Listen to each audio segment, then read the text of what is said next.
ഈശോമിശിഹായ്ക്ക് സ്തുതിയായിരിക്കട്ടെ. സന്തോഷമല്ലേ? ഇന്ന് ഈ ഇടവകയെ സംബന്ധിച്ച് ഏറ്റവും പ്രധാന തിരുനാളിന്റെ ആദ്യ ദിനമാണ്. വിശുദ്ധ ഫ്രാൻസിസ് ഡി സാലസ് പുണ്യമാണ് ഈ ഇടവകയ്ക്ക് നൽകിയ എല്ലാ നന്മകളെയും നന്ദിയോടെ ഓർത്ത് പ്രാർത്ഥിക്കുന്ന ദിവസമാണ്. ഈ വിശുദ്ധനെ പറ്റിയുള്ള ചിന്തകൾ ഓരോ തിരുനാളുകൾക്കും നമ്മൾ കേൾക്കാറുള്ളതാണ്. ഈ വിശുദ്ധനെ പറ്റി പഠിക്കുമ്പോൾ ഏറ്റവും പ്രധാനമായി നമ്മൾ മനസ്സിലാക്കുന്നത് Francis D Sales is A gentle Saint എന്ന് പറയുക. ചിലര് പറയാറുണ്ട് is A gentle man. Gentleness എന്താണ് ഈ ജെന്റിൽനെസ്? ജെന്റിൽ സെയിന്റ്, യോഗ്യനായ ഒരു വിശുദ്ധനാണ് ഈ ഫ്രാൻസിസ് ഡി സാലസ്. എന്താണ് ഈ ഫ്രാൻസിസ് ഡി സാലസിന്റെ ഈ യോഗ്യനായ വിശുദ്ധൻ എന്ന ക്യാപ്ഷന് പിന്നിലുള്ളത് എന്ന് മനസ്സിലാക്കേണ്ടത് ആവശ്യമാണ്. എന്താണ് ഈ ജെന്റിൽനെസിന്റെ പിന്നിൽ? ശാന്തതയാണ്, പ്രശാന്തതയാണ്. പ്രിയപ്പെട്ടവരെ, ശാന്തതയുള്ള മനുഷ്യ ജീവിതങ്ങൾക്ക് പ്രസന്ന ഭാവം ഉണ്ടാവുകയുള്ളൂ. ശരിയല്ലേ? ഓരോ മനുഷ്യന്റെയും മുഖഭാവങ്ങൾ ആ മനുഷ്യന്റെ ഉള്ളിലുള്ള ശാന്തതയാണ് പ്രതിഫലിപ്പിക്കുക. ഓരോ മനുഷ്യന്റെയും മുഖഭാവങ്ങളിലേക്ക് നോക്കുമ്പോൾ ചില മുഖഭാവങ്ങൾ പ്രസന്നമായിരിക്കും, തെളിഞ്ഞു നിൽക്കും. ഉള്ളിന്റെ ഉള്ളിലെ ശാന്തതയ്ക്ക് മാത്രമേ പുറമേയുള്ള വചനങ്ങൾക്ക് പ്രസരിപ്പ് കൊടുക്കാൻ സാധിക്കുകയുള്ളൂ. അതുകൊണ്ട് തന്നെ ശാന്തമായ മനസ്സിന്റെ ഉടമകളാകുന്ന വ്യക്തികൾക്ക് മാത്രമേ പ്രസന്നമായ വചനം ഉണ്ടാവുകയുള്ളൂ എന്നാണ് ഈ പുണ്യമാണ് നമ്മളോട് പറയുക. പ്രിയപ്പെട്ട ലോകയുടെ കാര്യം ഇതാണ്. ഈശോയിൽ നിന്ന് പഠിക്കാനായിട്ട് ഈശോ ആവശ്യപ്പെട്ടത് ഒന്ന് മാത്രമേ ഉള്ളൂ. അത് മത്തായി സുവിശേഷത്തിന്റെ 11-ാം അധ്യായം 29-ാം തിരുവചനത്തിൽ പറയുന്നുണ്ട്. അതിപ്രകാരമാണ്, ഞാൻ നിങ്ങളെ ആശ്വസിപ്പിക്കാം, ഞാൻ ശാന്തശീലനും വിനീത ഹൃദയനും ആകയാൽ നിങ്ങൾ എന്നിൽ നിന്നും പഠിക്കുവിൻ എന്നാണ്. ഈശോയിൽ പഠിക്കാനായിട്ട് ഈശോ പറഞ്ഞില്ല, ഞാൻ ശാന്തശീലനും വിനീത ഹൃദയനുമാകയാൽ നിങ്ങൾ എന്നിൽ പഠിക്കുവിൻ. പ്രിയപ്പെട്ടവരെ, ഈ വചനത്തിന്റെ അനുഭവം തന്നെ പൗലോസ്ലീഹ എഫേസ്യർക്ക് എഴുതിയ ലേഖനത്തിന്റെ 4-ാം അധ്യായം 2-ാം വാക്യത്തിൽ പറയുന്നുണ്ട്. അതിപ്രകാരമാണ്, പൂർണ്ണ വിനയത്തോടും ശാന്തതയോടും ദീർഘക്ഷമയോടും കൂടി നിങ്ങൾ സ്നേഹപൂർവ്വം അന്യോന്യം സഹിഷ്ണുതയോടെ വർദ്ധിക്കുമെന്നാണ്. ഇന്നത്തെ പത്രം വായിച്ചോ? ഇന്നത്തെ പത്രത്തിൽ ഒരു വാർത്ത ഇപ്രകാരമാണ് കേട്ടോ. ആ വാർത്ത വായിക്കുമ്പോൾ നമുക്ക് തന്നെ തോന്നും, എന്താണ് ഫേഷ്യൽ ക്രീം ഉണ്ടല്ലോ, ഈ ലേഡീസ് ഒക്കെ ഉപയോഗിക്കുന്ന ഫേഷ്യൽ ക്രീം ജെൻസ് ഉപയോഗിക്കാറുണ്ട്. ഈ ഫേഷ്യൽ ക്രീം മാറ്റിവെച്ചു, അമ്മ മാറ്റിവെച്ചു. ആ മാറ്റിവെച്ചതിൽ അസ്വസ്ഥത പൂണ്ട മകള് അമ്മയെ കമ്പിപ്പാട് ഉപയോഗിച്ച് വാരിയെല്ല് തകർത്തു. ഓർക്കണേ, ഒരു ഫേഷ്യൽ ക്രീം മാറ്റിവെച്ചതിൽ അമ്മയെ മകള് ചോദിച്ചു.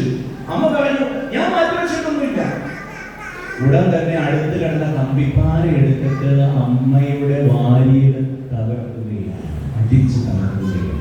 കസ്റ്റഡിയിലായി.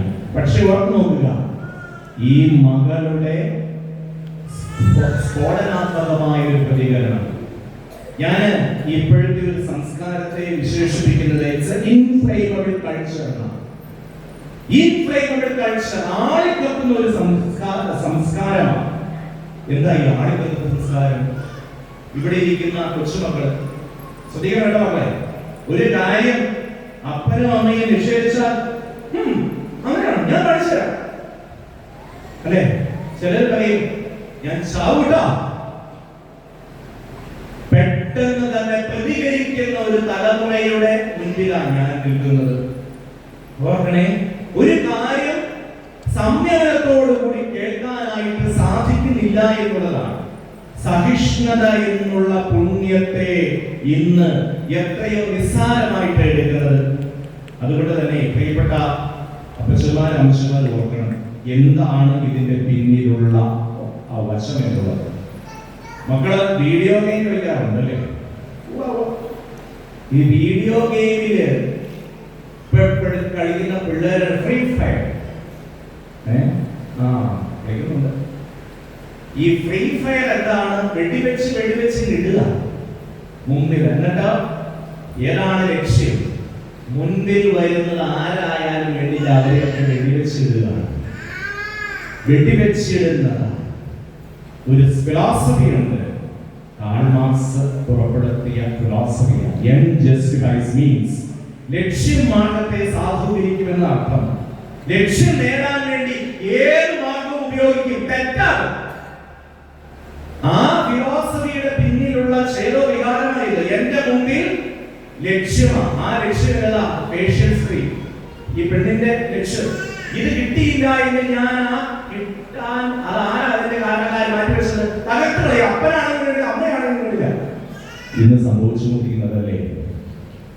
ജീവിതത്തിൽ മുൻപിൽ വരുന്നത് അപ്പനോ അമ്മയോ മകളോ പെങ്ങളോ സഹോദരനാണെന്ന് നോക്കുന്നില്ല.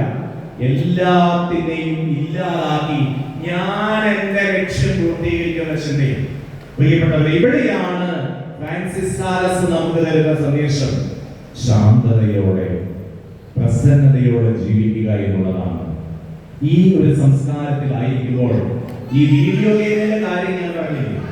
ഈ വീഡിയോ ഗെയിം എങ്ങനെ വിപ്ലവത്തിന്റെ ചിന്തകൾ ഉണ്ടാക്കുന്നു എന്നാണ് ഞാൻ പറഞ്ഞു വരുന്നത്.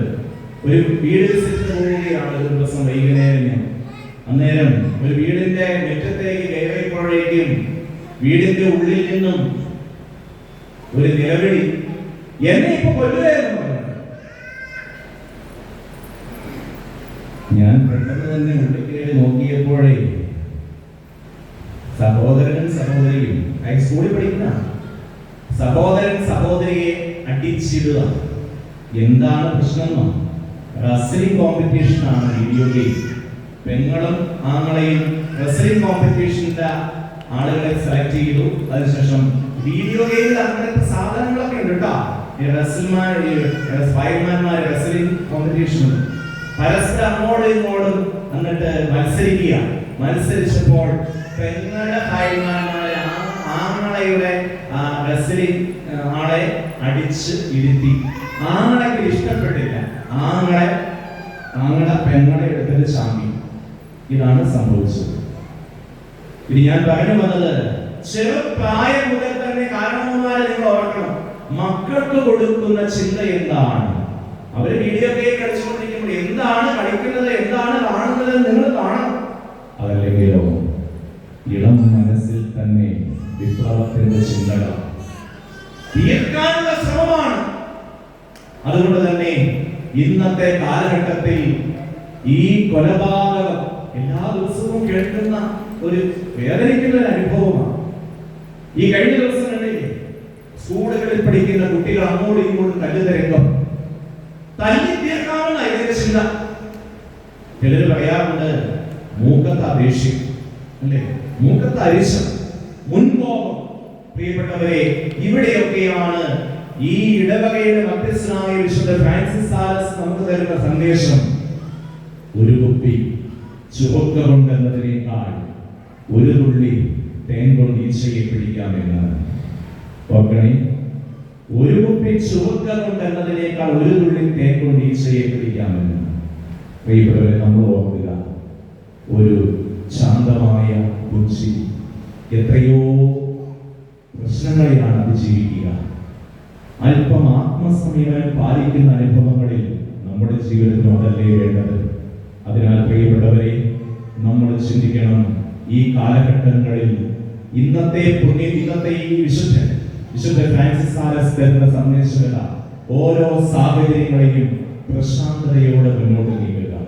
ഈ ശാന്തമായ അനുഭവത്തിൽ നമുക്ക് ഒരുപാട് കാര്യങ്ങൾ, പ്രതിസന്ധികളെ പരിഹരിക്കാൻ പറ്റും. പെട്ടെന്നുണ്ടാകുന്ന ദേഷ്യം അത് അനവധി പേരെ ഇല്ലായ്മ ചെയ്യുകയാണ് ചെയ്യുന്നത്. പ്രതികരിക്കുമ്പോൾ അല്പം കൂടി സംയമനത്തോടുകൂടി, വിവേകത്തോടുകൂടി, ശാന്തതയോടുകൂടി പ്രതികരിക്കാനായിട്ട് സാധിക്കട്ടെ. മക്കളെ, കുഞ്ഞുമക്കളെ, നിങ്ങളാണെങ്കിലും നിങ്ങളുടെ ജീവിതത്തിൽ മാതാപിതാക്കന്മാരോടുള്ള പെരുമാറ്റത്തിൽ അല്പം കൂടി ശാന്തത പ്രകടിപ്പിക്കുക. പെട്ടെന്നുണ്ടാകുന്ന ദേഷ്യം, അപ്പം പറയുന്ന വാക്കുകൾ, ഇത് എത്രയോ ജന്മങ്ങളെയാണോ ഇന്ന് വേദനിപ്പിക്കുന്നത്, എത്രയോ കുടുംബങ്ങളെയാണോ ഇല്ലാതാക്കുന്നത്. അതുകൊണ്ട് ശാന്തത എന്ന പുണ്യത്തിൽ വളരാൻ നമുക്ക് പ്രാർത്ഥിക്കാം. പ്രശാന്തതയോടെ നമ്മുടെ ജീവിതത്തിലും ധാരാളം അനുഗ്രഹങ്ങൾ കിട്ടട്ടെ. അതിനുള്ള അനുഗ്രഹം വിശുദ്ധ ഫ്രാൻസിസ് സാലസ് നമുക്ക് നൽകട്ടെ എന്ന് നമുക്ക് പ്രാർത്ഥിക്കാം. ഏവർക്കും തിരുനാളിന്റെ മംഗളങ്ങൾ ഏറ്റവും സ്നേഹത്തോടെ നേരുന്നു. പിതാവിന്റെയും പുത്രന്റെയും പരിശുദ്ധാത്മാവിന്റെയും നാമത്തിൽ ആമേൻ. നമുക്കെല്ലാവർക്കും സന്തോഷത്തോടും സന്തോഷത്തോടെ കർത്താവിന്റെ മേൽ കരുണയോടെ പ്രാർത്ഥിക്കാം.